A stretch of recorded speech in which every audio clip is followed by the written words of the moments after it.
আসসালামু আলাইকুম প্রিয় দর্শক, আমি মঞ্চে আলোচনা আজ আমাদের অতিথি হিসেবে আছেন সুপ্রিয় দর্শক, সাজ্জাদ কাদিরের শুভেচ্ছা নিন।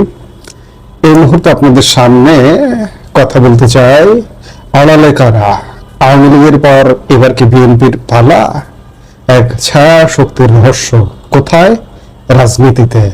আমি এই মুহূর্তে আলাপ যেটি করতে এসেছি মূলত রাজনীতিকরণের। আমরা আওয়ামী লীগের শাসন দেখেছি প্রায় 16 বছর, 15.5 বছর। আওয়ামী লীগের প্রথম 5টা বছর রাজনীতিবিদদের হাতেই বলা যায় রাজনীতিটা ছিল, কিন্তু 2014 সালের পর থেকে রাজনীতি আর রাজনীতিবিদদের হাতে ছিল না। রাজনীতিকে নিয়ন্ত্রণ করত সামরিক বেসামরিক আমলা আওয়ামী লীগের আমলে। বাংলাদেশের রাজনীতিতে এখন এক অদ্ভুত গুমট পরিস্থিতি। কি বুঝছেন আপনি সাধারণ মানুষ হিসেবে? কি বুঝছেন বাংলাদেশের রাজনীতি? কি আপনার কাছে এই মুহূর্তে স্বাভাবিক মনে হচ্ছে? একটা শ্বাসরুদ্ধকর একটা গুমট পরিবেশ চারিদিকে। এই যে বিএনপি তথাকথিত সমঝোতার ইলেকশনে, একতরফা ইলেকশনে, একপাক্ষিক ইলেকশনে, বিশাল জনগোষ্ঠীকে বাদ দেওয়া ইলেকশনে, কমপক্ষে 50% জনগোষ্ঠীকে বাদ দেওয়া ইলেকশনে বিজয়ী হওয়া বিএনপি, বিএনপির সংসদ, বিএনপি নেতাদের যেভাবে উল্লসিত হয়ে দেশটা চালানোর কথা, দেশটাকে আসলে চলছে। 2 মাস তো দেখলেন, 2 মাস দেখলে বোঝা যায় যে সামনে কি ঘটতে যাচ্ছে। সবাই ভাবছেন যে এক পক্ষ গেল, অন্য পক্ষ এলো, কিন্তু পর্দার আড়ালে আসলে কি ঘটছে? আজ আমরা এমন এক সমীকরণ নিয়ে কথা বলবো যা শুনলে আপনার মনে হতে পারে রাজনীতি আসলে রাজপথের লড়াই নয়, বরং এক অদৃশ্য টেবিলে দাবার চাল। যে চালটা এক সময় আওয়ামী লীগকে দেওয়া হয়েছে এবং আওয়ামী লীগকে আস্তে আস্তে আস্তে ভেতর থেকে দুর্বল করে ফেলানো হয়েছে। এবং সেটা কিন্তু সময় নিয়ে আওয়ামী লীগ সময় পেয়েছিল, 15.5 বছরের শাসন দিয়েছিল বাংলাদেশকে এবং বাংলাদেশকে অভাবনীয় উন্নতির দিকে নিয়ে গিয়েছিল। আজকে বিএনপির জন্য কিন্তু সেটি ঘটছে না। আপনি খেয়াল করলে দেখবেন যে বিএনপির জন্য শুরুতে ওই যে একটা কথা আছে না, যে বিয়ের রাতে বিড়াল মারা, বিএনপির ক্ষেত্রে কিন্তু বিয়ের রাতে বিড়াল মেরে দেওয়া ইতিমধ্যে হয়ে গেছে।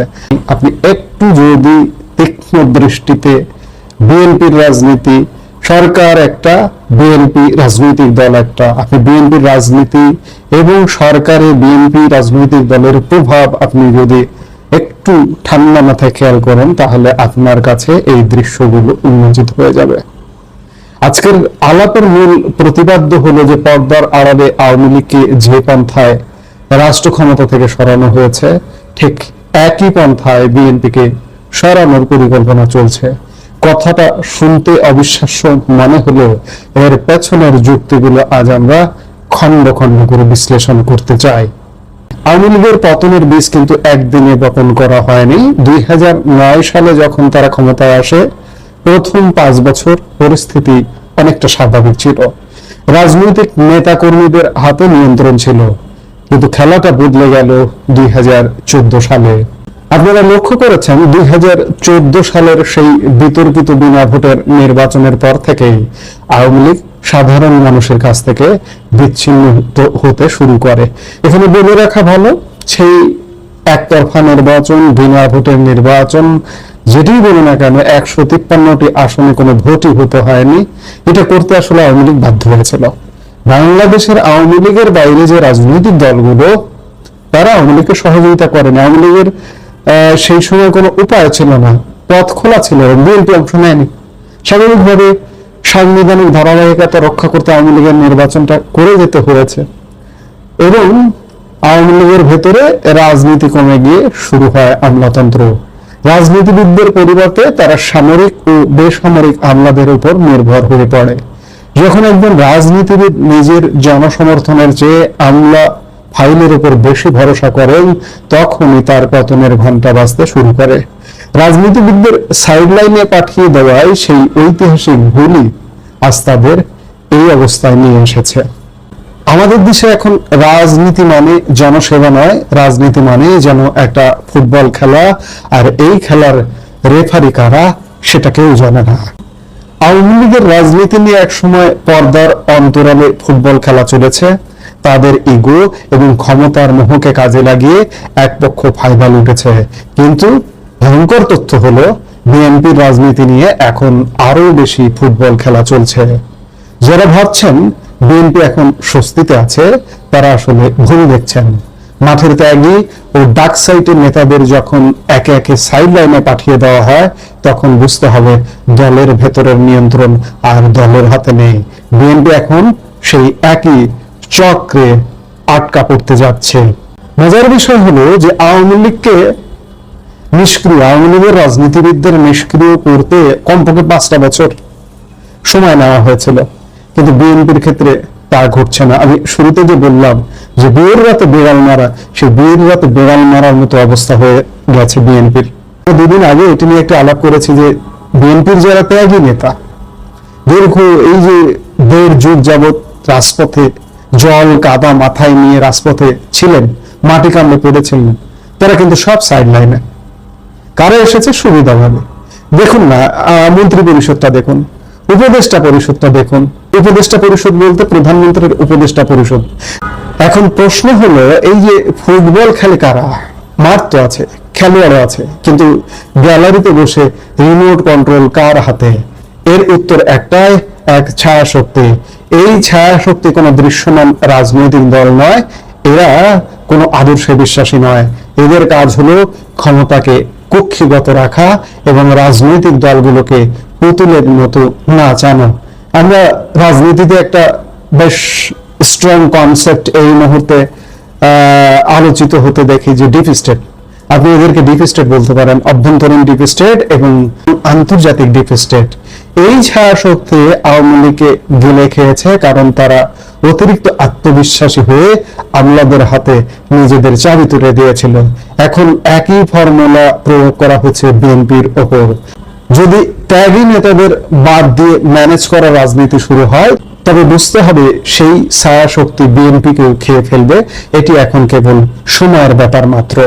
আওয়ামী লীগ এবং বিএনপির পরিস্থিতির মধ্যে একটা বড় পার্থক্য আছে। আওয়ামী লীগ দীর্ঘ 15 বছর সময় পেয়েছিল নিজেদের ভুল বোঝার বা সংশোধনের, কিন্তু বর্তমান প্রেক্ষাপটে সেই বিলাসিতার সুযোগ আর নেই। আওয়ামী লীগ দীর্ঘ সময় দেশ শাসনের সুযোগ পেয়েছে, কিন্তু বিএনপি বা বর্তমান রাজনৈতিক শক্তিগুলো সেই সময়টা সম্ভবত পাবে না। কারণ হলো, শুরুতেই নেপথ্য খেলোয়াড়রা সফল হয়েছে। দাবার চালগুলো এবার অনেক বেশি দ্রুত এবং নিখুঁত ভাবে দেওয়া হচ্ছে। আওয়ামী লীগকে সরানোর পন্থায় যখন বিএনপিকে সরানোর পরিকল্পনা চলে, তখন বুঝতে হবে স্ক্রিপ্ট লেখক একই ব্যক্তি, শুধু চরিত্রগুলো বদলে গেছে। রাজনীতিতে কেউ বন্ধু নয়, কেউ শত্রু নয়, স্থায়ী কেবল স্বার্থ। আজ যারা ক্ষমতার খুব কাছাকাছি বসে হাসছেন, তারা কি একবারও ভাবছেন যে আপনার পেছনের চেয়ারটা হয়তো আগে থেকে কেউ সরিয়ে নিয়েছে? আওয়ামী লীগ যে আমলাতান্ত্রিক নির্ভরতার গর্তে পড়েছিল, বিএনপি কি সেই একই গর্তে পা দিচ্ছে? যদি রাজনীতিবিদরা জনগণের কাছে না ফিরে গিয়ে আবার সেই ছায়া শক্তির উপর নির্ভর করেন, তবে ইতিহাসের পুনরাবৃত্তি হবেই, আর সেই পুনরাবৃত্তি হবে অনেক বেশি বেদনাদায়ক। আপনারা কি মনে করেন এই ছায়া শক্তি আসলে কারা? কমেন্ট বক্সে আপনার মতামত জানান। আমাদের ভিডিওটি ভালো লাগলে শেয়ার করুন। সত্য জানুন, সচেতন থাকুন। এই মুহূর্তের ভিডিও থেকে বিদায় নিতে চাইছি। দেখা হবে পরবর্তী ভিডিওতে। সে পর্যন্ত ভালো থাকুন, সুস্থ থাকুন। আমাদের ভিডিওগুলো নিয়মিত পেতে সাবস্ক্রাইব করুন Sajjad Kadir and the legends YouTube channel এবং লাইক, কমেন্ট, শেয়ার করে সাথে সাজ্জাদ থাকুন। কাদিরের শুভেচ্ছা নিন। এই মুহূর্তে কথা বলতে এসেছি শেখ হাসিনা পতনের একজন অন্যতম কুশীলব নৌবাহিনী প্রধান কি শেষ পর্যন্ত ধরা খেতে যাচ্ছেন? সত্যিকার অর্থে আমরা কথা বলি দেশের জন্য, আমাদের সেই দেশটাকে আমরা হারিয়ে ফেলেছি। আমার তো আসলে সত্যিকার অর্থে, আমি প্রচন্ড ইমোশনাল মানুষ, মাঝে মাঝে নীরবে নিভৃতে কাঁদি। আমি দলমত বুঝি না।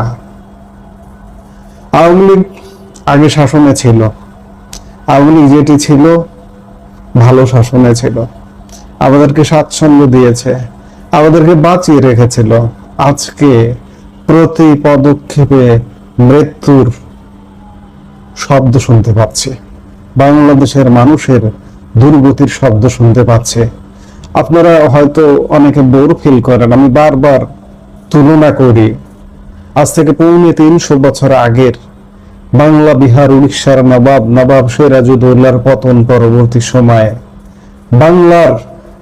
বাংলার যে অবস্থা হয়েছিল, সমৃদ্ধ বাংলা, বিশেষ করে এই পূর্ব এবং পশ্চিমবঙ্গ মিলিয়ে যে তখনকার যে বাংলা ছিল, যে বাংলার দুর্গতি দুর্দশা হয়েছিল সেই ভয়াবহ। এবং এই দুর্দশারই চূড়ান্ত পরিণতি ৭৬-এর মন্বন্তর, যেখানে এই বাংলা বলতে শুধু বাংলাদেশ বুঝবেন না বা পশ্চিমবঙ্গ বুঝবেন না, পুরো বাংলায় ৩ কোটি মানুষ ছিল। ৩ কোটির 2 কোটি মানুষ বেঁচে ছিল অনাহারে অর্ধাহারে, আর 1 কোটি মানুষ, 3 ভাগের 1 ভাগ মানুষ মারা গিয়েছিল। আজকে দেশের যে অবস্থা, এইভাবে যদি চলতে থাকে, আজকে আধুনিক যুগের মানুষ আমরা, আধুনিক পৃথিবীর মানুষ, বাংলাদেশের মানুষের 18 কোটি মানুষ, কত কোটি মানুষ বেঁচে থাকবে সেটি খুব মোটা দাগে প্রশ্ন দেখা দিয়েছে এভাবেই যদি চলতে থাকে। এবং এইগুলোর কাণ্ডারি কারা? এই পরিণতি, এই পরিস্থিতির দিকে বাংলাদেশকে নিয়ে যাবার কাণ্ডারি কারা? এই কাণ্ডারিদের, এই কুশলীদের একজন বাংলাদেশের বর্তমান নৌবাহিনী প্রধান, তার নামটা খুব জোরালো ভাবে উচ্চারিত হয়। এগুলো আমার কথা না, এগুলো গণমাধ্যমের কথা। গণমাধ্যমের সূত্রে এই কথা বলছি যে এই কুশলীদের একজন নৌবাহিনী প্রধান দুদকের ফাঁদে বা দুদকের তদন্তে নাকি ফেঁসে যাচ্ছেন, এমনটাই খবর দিয়েছে উত্তর পূর্ব ভারতের গণমাধ্যম, যে গণমাধ্যমটি বাংলাদেশ নিয়ে অনুসন্ধানী কাজ করে প্রতিনিয়ত। আজকে চন্দন নন্দীর একটি স্টোরি বেরিয়েছে, ভারতের বিখ্যাত সাংবাদিক চন্দন নন্দী, যিনি বাংলাদেশ নিয়ে প্রচন্ড আকিভাল এবং প্রতিনিয়ত বাংলাদেশ নিয়ে কাজ করেন। তিনি একটি স্টোরি করেছেন যে নৌবাহিনী প্রধান এবং একই সাথে চট্টগ্রাম বন্দর কর্তৃপক্ষের চেয়ারম্যান, এই দুজনকে নিয়ে দুদক যে তদন্ত করেছে সেটি শুনলে আপনার পিলে চমকে যাবে। বাংলাদেশের প্রতিরক্ষা ও বন্দর ব্যবস্থাপনার সর্বোচ্চ পর্যায়ে থাকা কর্মকর্তাদের বিরুদ্ধে দুর্নীতির এক নজিরবিহীন তদন্ত শুরু করেছে দুর্নীতি দমন কমিশন দুদক। নৌবাহিনী প্রধান অ্যাডমিরাল মোহাম্মদ নাজমুল হাসান এবং চট্টগ্রাম বন্দর কর্তৃপক্ষের চেয়ারম্যান রিয়ার অ্যাডমিরাল SM মনিরুজ্জামানের বিরুদ্ধে উঠেছে ক্ষমতার অপব্যবহার ও শত শত কোটি টাকা লেফাটের গুরুতর অভিযোগ। উত্তর পূর্ব ভারতের গণমাধ্যম নর্থ ইস্ট নিউজের হাতে আসা দুদকের গোপন নথিতে বেরিয়ে এসেছে দুর্নীতির এক বিশাল জাল। আজকের ভিডিওতে বিশ্লেষণ করব কিভাবে শিপিং কর্পোরেশন থেকে শুরু করে মোংলা বন্দর পর্যন্ত ছড়িয়েছিল এই সিন্ডিকেট। দুদকের নথিতে স্পষ্টভাবে নৌবাহিনী প্রধান অ্যাডমিরাল নাজমুল হাসান এবং চট্টগ্রাম বন্দর কর্তৃপক্ষের চেয়ারম্যান রিয়ার অ্যাডমিরাল SM মনিরুজ্জামানকে এই দুর্নীতির কেন্দ্রে রাখা হয়েছে। উল্লেখযোগ্য বিষয় হলো, নৌবাহিনী প্রধান 2024 সালের 5 আগস্ট শেখ হাসিনা সরকারের পতনের পেছনে সামরিক মদতপুষ্ট ষড়যন্ত্রের কেন্দ্রীয় ভূমিকা পালন করেছিলেন বলে দাবি করা হয়েছে বিভিন্ন সময়ে। আশ্চর্যের বিষয় হলো, এই বিশাল দুর্নীতির বেশিরভাগই ঘটেছে ডক্টর মোহাম্মদ ইউনূসের নেতৃত্বাধীন অন্তর্বর্তীকালীন সরকারের 18 মাসের মেয়াদে। জাহাজ ক্রয় এবং সংশ্লিষ্ট সরঞ্জাম সংগ্রহের নামে কয়েক হাজার কোটি টাকার এই বিশাল হরিলুট চালানো হয়েছে বলে দুদকের নথিতে উল্লেখ রয়েছে। 2025 সালের 7 জুলাইয়ের একটি সরকারি নথিতে রিয়ার অ্যাডমিরাল মনিরুজ্জামানের বিরুদ্ধে ক্ষমতার অপব্যবহার, অবৈধ সম্পদ অর্জন, মানি লেনদেন ও সম্পদ গোপনের সুনির্দিষ্ট প্রমাণ পাওয়া গেছে। দুদক এই তদন্তের জন্য শিপিং কর্পোরেশনের কার্যক্রম, আর্থিক লেনদেন, তেল পরিবহনের চুক্তি, দরপত্র নথি, কেনাকাটার রেকর্ড, কমিশনের বদলি, অডিট রিপোর্ট এবং ব্যাংক স্টেটমেন্ট সহ প্রতিটি কাগজের চুলচেরা বিশ্লেষণ করেছে। তদন্ত কর্মকর্তা মোহাম্মদ শাহাদাত হোসেন এবং মোহাম্মদ ইমরান আহমেদের নেতৃত্বে গঠিত 2 সদস্যের টিম মনিরুজ্জামানের আয়কর রিটার্ন এবং তার পরিবারের সদস্যদের সম্পদও খতিয়ে দেখেছে। 2026 সালের 11 জানুয়ারি এক প্রতিবেদনে দেখা যায় চট্টগ্রাম বন্দর কর্তৃপক্ষ, বাংলাদেশ শিপিং কর্পোরেশন এবং মোংলা বন্দর কর্তৃপক্ষের বিভিন্ন প্রকল্প, চুক্তি ও নিয়োগ প্রক্রিয়ায় ব্যাপক অনিয়ম ঘটেছে। দুদক বলছে সেখানে স্বচ্ছতার অভাব ছিল এবং অস্বাভাবিক আর্থিক লেনদেনের প্রমাণ মিলেছে। এই তদন্তে বেরিয়ে এসেছে যে এর পেছনে বেশ কয়েকজন প্রভাবশালী সামরিক ও বেসামরিক কর্মকর্তা পরোক্ষভাবে যুক্ত। প্রতিবেদনে বলা হয়েছে, মনিরুজ্জামান যখন শিপিং কর্পোরেশনের এমডি ছিলেন তখন চীন থেকে 6টি জাহাজ কেনার কথা ছিল 2486 কোটি টাকায়, কিন্তু এই একই টাকায় কেনা হয় মাত্র 4টি জাহাজ, অর্থাৎ সরাসরি 486 কোটি টাকার অনিয়ম। দুর্নীতির চিত্র আরো স্পষ্ট হয় যখন চীনা ক্রেন ক্রয়ের বিষয়টি সামনে আসে। প্রায় 2.86 বিলিয়ন বা 286 কোটি টাকায় 6টি ক্রেন কেনার সিদ্ধান্ত হলেও শেষ পর্যন্ত একই দামে কেনা হয় মাত্র 3টি ক্রেন। এর মাধ্যমে সরাসরি 1.43 বিলিয়ন বা 143 কোটি টাকার আর্থিক অনিয়ম করা হয়েছে। এই তদন্ত করতে গিয়ে দুদকের সামনে নৌবাহিনীর একাধিক উচ্চপদস্থ কর্মকর্তার নাম চলে আসে। যদিও অ্যাডমিরাল নাজমুল হাসানের ভূমিকা মূলত নীতি নির্ধারণী ও উপদেষ্টা পর্যায়ে ছিল বলে উল্লেখ করা হয়েছে, তবুও তদন্তের আওতা থেকে তিনি বাদ পড়েননি।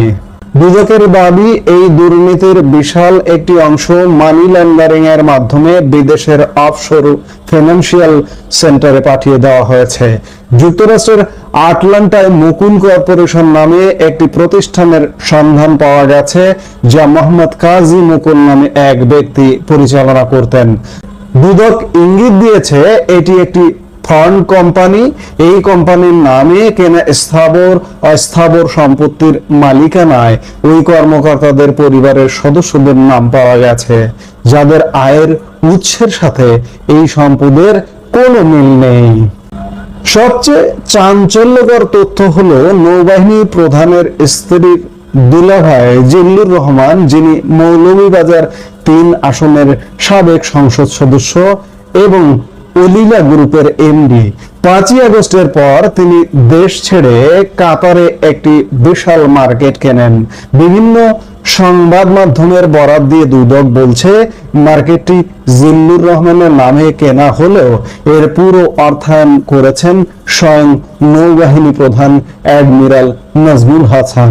এছাড়া আটলান্টার 2টি বাড়ির মালিক হিসেবে সাজিদ হাসান এবং তানজিম হাসানের নাম পাওয়া গেছে, যারা দীর্ঘদিন ধরে সেখানে বসবাস করছেন। 2024 সালের 14 আগস্ট মোংলা বন্দরে অ্যানিম্যাল চ্যানেল কনজারভেশন ড্রেজিং নামে 1538 কোটি টাকার একটি বিশাল প্রকল্পের কাজ দেওয়া হয়। এই প্রকল্পের কাজ বন্টনে নজিরবিহীন অনিয়ম ও অস্বাভাবিক আর্থিক লেনদেনের প্রমাণ পেয়েছে দুদক। কমিশনের বিশ্লেষণে দেখা গেছে, একটি নির্দিষ্ট প্রভাবশালী বৃত্ত দীর্ঘদিন ধরে এই নীতি নির্ধারণী কাঠামোতে সক্রিয় ছিল, যেখানে জবাবদিহিতার বালাই ছিল না। দুদক তাদের চূড়ান্ত প্রতিবেদনে স্পষ্ট করেছে যে সংশ্লিষ্ট ব্যক্তিদের বৈধ আয়ের সাথে তাদের অর্জিত সম্পদের আকাশ পাতাল পার্থক্য রয়েছে। 2004 সালের দুর্নীতি দমন কমিশন আইন অনুযায়ী এই তদন্ত সম্পন্ন করা হয়েছে। নৌবাহিনী এবং বন্দর কর্তৃপক্ষের মতো সংবেদনশীল জায়গায় এই পর্যায়ের দুর্নীতি এক চরম অশনি সংকেত। প্রিয় দর্শক, এই বিশাল দুর্নীতির বিচার শেষ পর্যন্ত কোন দিকে মোড় নেয় তা এখন দেখার বিষয়। আপনারা কি মনে করেন, দেশকে ব্যর্থ করে দেওয়ার এই যে এসব রোমহর্ষক কাহিনী, আপনাদের অনুভূতি কেমন এসব কাহিনী শুনে? কমেন্ট বক্সে আপনাদের মতামত জানাতে পারেন। এই মুহূর্তের ভিডিও থেকে বিদায় নিতে চাইছি। ভালো থাকুন, সুস্থ থাকুন, দেখা হবে পরবর্তী ভিডিওতে। আমাদের ভিডিওগুলো নিয়মিত পেতে সাবস্ক্রাইব করুন Sajjad Kadir and the legends YouTube channel এবং লাইক, কমেন্ট, শেয়ার করে সাথে থাকুন।